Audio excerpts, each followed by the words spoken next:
BJP 19 লক্ষ হিন্দুকে ঘর ছাড়া করে ডিটেনশন ক্যাম্পে নিয়ে গিয়েছিল। এসব বাংলায় হবে না, তাই আমায় গালাগালি দেয়, আমাদের টাকা বন্ধ করে দেয়, আমাদের উপর রাগ দেখায়। আমার কিছু যায় আসে না, আমার যায় আসে মানুষের কাছে। আমি যখন বলছি এনআরসি করতে দেব না তো দেব না। কে হবে না? নিঃশর্ত নাগরিকত্ব সবার চাই, কারণ আমরা সবাই নাগরিক।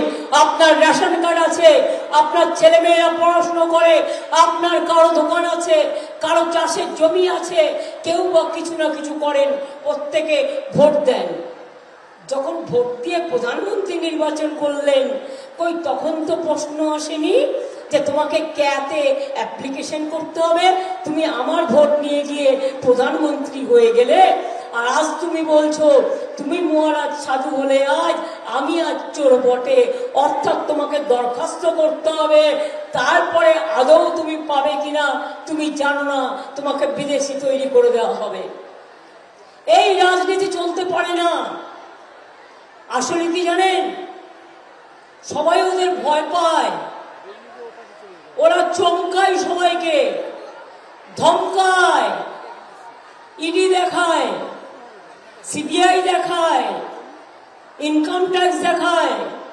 আমি আপনাদের পরিষ্কার বলছি, লক্ষ্মীর ভান্ডার আমরা দিই, সারা জীবন পাবেন মা বোনেরা, সারা জীবন পাবেন, 60 বছর না, সারা জীবন। কৃষক ভাতা পাচ্ছেন, পাবেন। কন্যাশ্রী পেয়ে মেয়েরা এগিয়ে যাচ্ছে, যাবে। সংখ্যালঘুরা ঐক্যশ্রী পাচ্ছে, পাবে। ওবিসিরা মেধাশ্রী পাচ্ছে, পাবে। তপশিলীরা শিক্ষাশ্রী পাচ্ছে, পাবে। মনে রাখবেন, ক্লাস 9-এ উঠলে সবুজ সাইকেল পাচ্ছেন, পাবেন। ক্লাস 11-এ উঠলে আগামী বছর থেকে স্মার্টফোন 12 পরিবর্তে 11 বছরে দেওয়া হবে।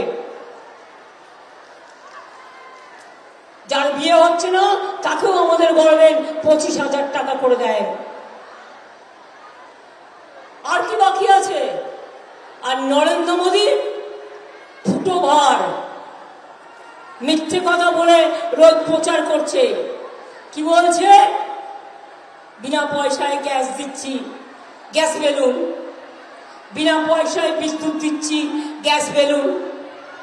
বিনা পয়সায় রেশন দিচ্ছি, গ্যাস বেলুন। 30,000 কোটি টাকা দিয়ে আমরা রেশন দিই, মোদি দেয় না, চ্যালেঞ্জ করে গেলাম। নিজের নামে কোটি কোটি টাকা খরচ করে প্রচার করছে, আর দেখুন 100 দিনের কাজে গরিব লোকগুলোকে তাদের মজুরি দিল না। আমরা দিয়ে দিয়েছি। এবং শুধু তাই নয়, আমরা এবার থেকে কর্মশ্রী বলে একটা পরিকল্পনা চালু করেছি। সেটা হচ্ছে 50 দিন তারা কাজ পাবে, যারা জব কার্ড হোল্ডার। তার বেশিও যদি তারা চায় 50 দিনের জায়গায় 60 দিনও পাবে। এর জন্য টাকা পড়ে থাকবে না, এটা রাজ্য সরকার করবে। মাথায় রাখবেন, দিল্লির ভিক্ষে চাই না।